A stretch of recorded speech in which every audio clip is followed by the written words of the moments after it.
Friends, welcome एक नई information के साथ, नई क्लास के साथ। इसको क्लास नहीं कह सकते, टॉपिक की इंफॉर्मेशन कह सकते हैं।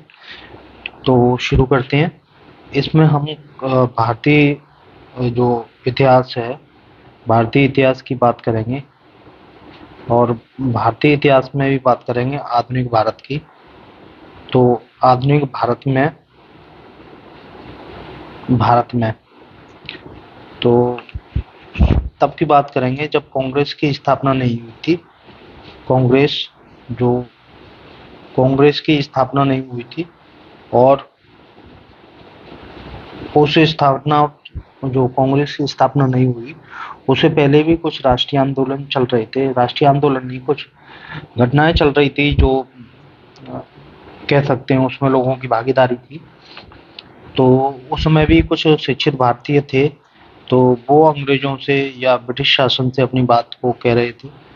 तो उस बात को देखते हुए हम देखेंगे क्या क्या बात उन्होंने करी।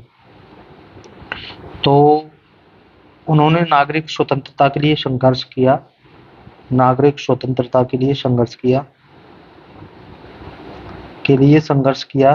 ये बात हो रही है 1885 से पहले, जब कांग्रेस की स्थापना नहीं होती, उससे पहले हो रही है। संघर्ष किया तथा विभिन्न राष्ट्रीय मुद्दों पर भी आंदोलन किया। तो वो विभिन्न राष्ट्रीय मुद्दे कौन से हैं? विभिन्न राष्ट्रीय मुद्दों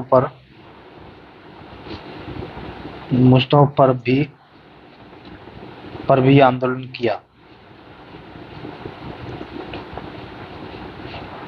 तो देखते हैं नंबर 1 पे, लैक्स लॉ की अधिनियम।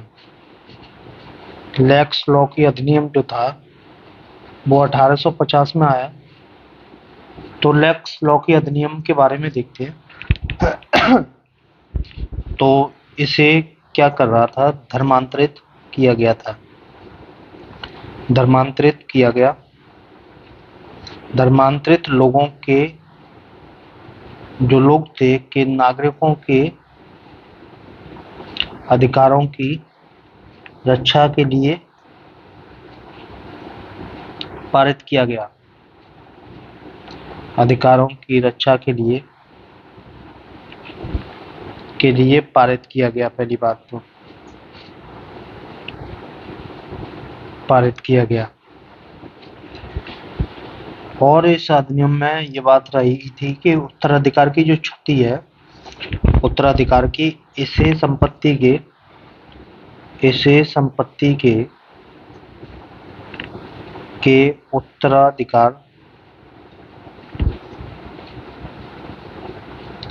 उत्तराधिकार की क्षति के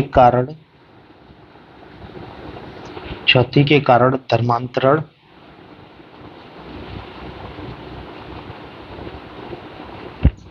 धर्मांतरण में आने वाली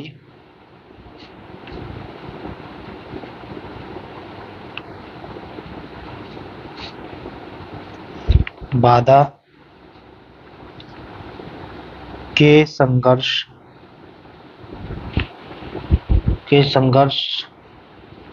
बाधा के संबंध में, संघर्ष नहीं, संबंध में ईसाई मिशनरियों के बीच बढ़ती चिंता को दूर करने के लिए पारित किया गया। मिशनरियों की जो बाधाएं थी या चिंताएं थी के बीच चिंताओं को दूर करने के लिए पारित किया गया। तो भारत में जो ईसाई धर्म के प्रचारक थे, तो उन्हें प्रॉब्लम क्रिएट हो रही थी, तो लोग उनसे संघर्ष कर रहे थे, तो इसलिए इसको पारित किया गया। इसके अंतर्गत विशेष रूप से ईसाई धर्म में संपत्ति को उनके अधिकार के रूप में प्रदान किया गया। संपत्ति को उनके अधिकार के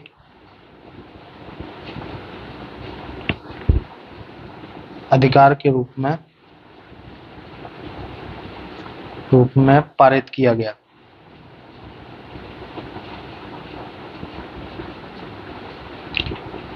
पैतृक संपत्ति प्राप्त करने के लिए। पहले ऐसा हो रहा था कि जो लोग जो है ईसाई धर्म में कन्वर्ट हो जा रहे थे तो उन्हें संपत्ति नहीं मिल रही थी। तो ये अधिनियम बनाया गया कि कोई भी व्यक्ति अगर ईसाई धर्म में कन्वर्ट हो जाता है, रूपांतरण हो जाता है, तो रूपांतरण के बाद भी वो अपनी संपत्ति में हकदार होगा, अपने संपत्ति का मालिक होगा और बराबर संपत्ति में हकदार होगा जैसा पहले था। तो इस तरीके से ये अधिनियम आया। ये एक घटना है लैक्स लॉ की, अधिनियम की 1850 की। बात कर रहे हैं 1885 से, जब कांग्रेस की स्थापना नहीं हुई थी।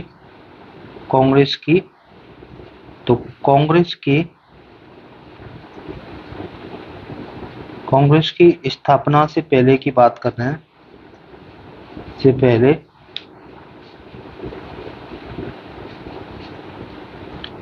की घटनाओं की, कि उस समय भी लोग कांग्रेस की स्थापना से पहले भी सक्रिय थे भारतीय आंदोलनों में।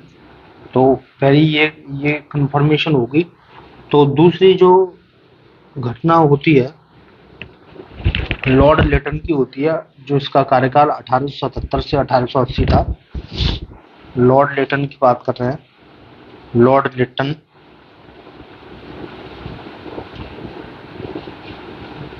का अफगान अभियान, लॉर्ड लेटन का अफगान अभियान 1877 से लेकर 1880 तक। 1878 में क्या हुआ था? 1878 में लेटन द्वारा द्वितीय अफगान युद्ध आरंभ किया गया था। लॉर्ड लेटन ने द्वितीय अफगान युद्ध शुरू कर दिया। द्वितीय अफगान युद्ध शुरू कर दिया,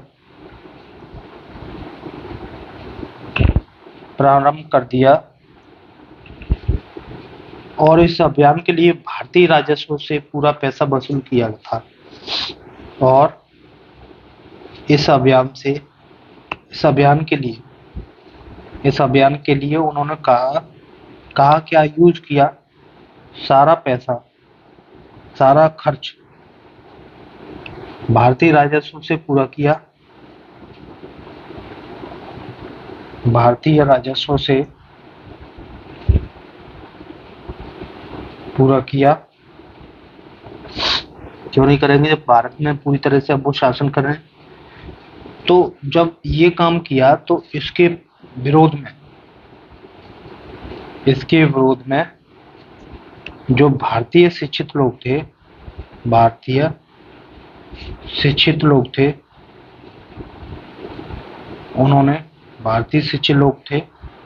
उन्होंने इसके लिए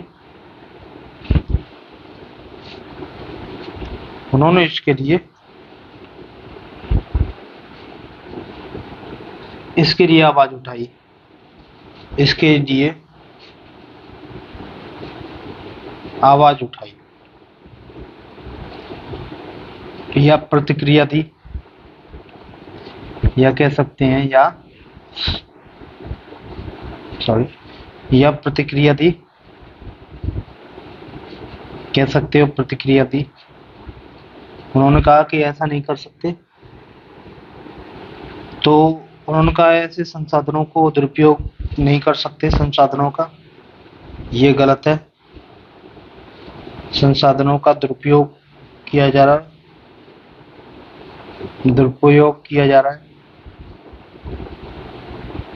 तो ऐसे करके उन्होंने ये बात बोली। तो ये घटना हो गई।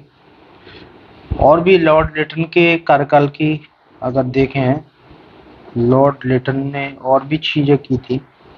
लॉर्ड लिटन के कार्यकाल की कुछ और घटनाएं, जैसे लॉर्ड लिटन के कार्यकाल की और भी घटनाएं हैं, जैसे शाही उपाधि अधिनियम हो गया नंबर 1। शाही उपाधि अधिनियम 1876। नंबर 2 पे 1876 का भीषण अकाल, ये भी पड़ा था लॉर्ड लिटन के काल में। और भी देखें तो एक बहुत महत्वपूर्ण घटना जिसको दिल्ली दरबार बोलते हैं, दिल्ली दरबार। चौथे नंबर पे 1877 में ही सिविल सेवाओं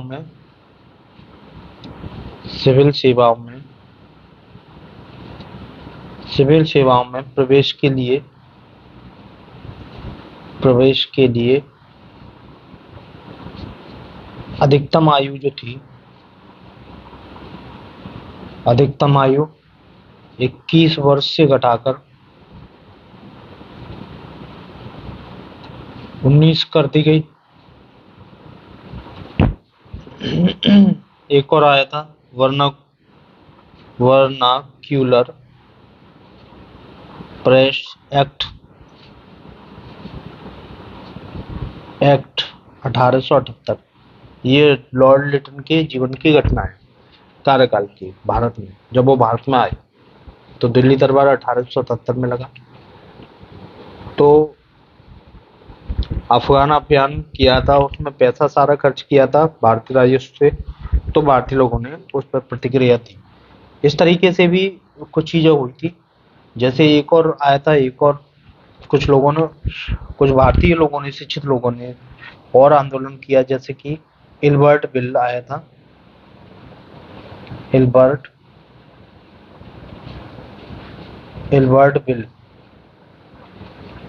बिल आंदोलन कह सकते हैं, वो 1883 में आया। तो 1883 में वर्ष जो थी, 1883 में वायसराय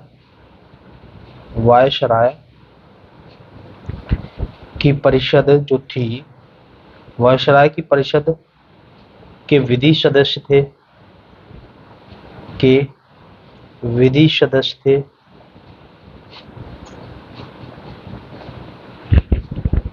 इल्बर्ट। तो इन्होंने क्या किया, न्यायिक मामलों में असमानता को समाप्त करने का प्रयास किया। तो इन्होंने न्यायिक मामलों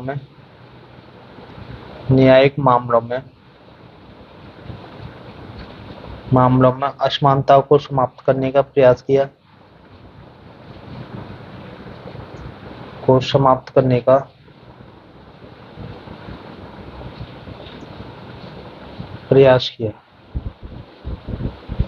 कैसे किया? इसमें इन्होंने कहा कि ब्रिटिश नागरिकों के मामले में भारतीय न्यायाधीशों के क्षेत्राधिकार में लाए जाए। जो ब्रिटिश मामले हैं वो भारतीय न्यायाधीश भी सुन सकेंगे।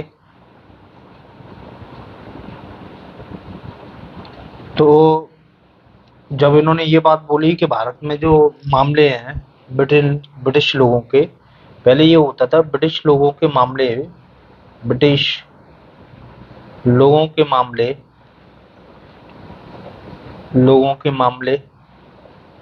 कोई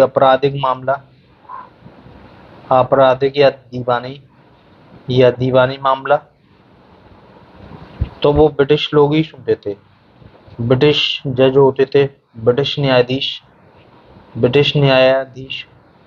वही उसको सुनते थे, वही उसकी पैरवी करते थे, न्यायाधीश सुनते थे। लेकिन इन्होंने ऐसा कहा कि ऐसा है, ये गलत है, भारतीय जो न्यायाधीश हैं, न्यायाधीश, भारतीय न्यायाधीश इस बात को सुन सकते हैं और जजमेंट भी दे सकते हैं।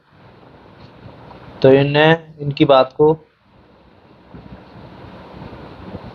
ब्रिटेन में बैठे हुए लोगों को बुरा लगा और यूरोपीय लोगों ने, कह सकते हैं, इसका विरोध किया और सरकार दबाव में आ गई, और इल्बर्ट बिल फेल हो गया और ये विधेयक निरस्त हो गया। तो इंडियन एसोसिएशन, अब इसमें भारतीयों का क्या रोल, भारतीयों का रोल क्या था? तो एक संस्था थी इंडियन एसोसिएशन,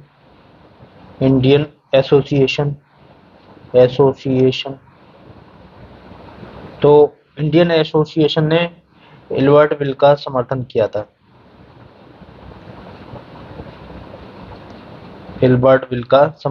था। तो ये उनका रोल था, बिल का समर्थन किया था।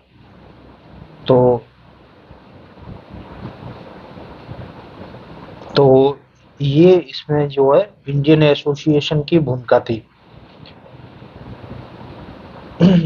तो इसमें एस.एन. बनर्जी, उनको गिरफ्तार भी कर लिया गया था विरोध में। एस.एन. बनर्जी को फिर बाद में इनको रिहा कर दिया गया 4 जुलाई 1883 को। 4 जुलाई 1883 को। तो ये भारतीय आंदोलन की विशेषता थी। तो बाद में इंडियन एसोसिएशन था, उसने अपना नाम चेंज करके इंडियन नेशनल कॉन्फ्रेंस कर लिया। ये और बात 1883 में ही हो गई। तो ये कांग्रेस की स्थापना से पहले 1885 से पहले कुछ घटनाएं थी, आंदोलन थे, भारतीयों की सक्रिय भागीदारी थी। तो इस पर मैंने आपको ये टॉपिक बताया। तो आपको ये टॉपिक कैसा लगा मुझे जरूर बताना। फिर मिलते हैं एक नए टॉपिक के साथ। नमस्कार।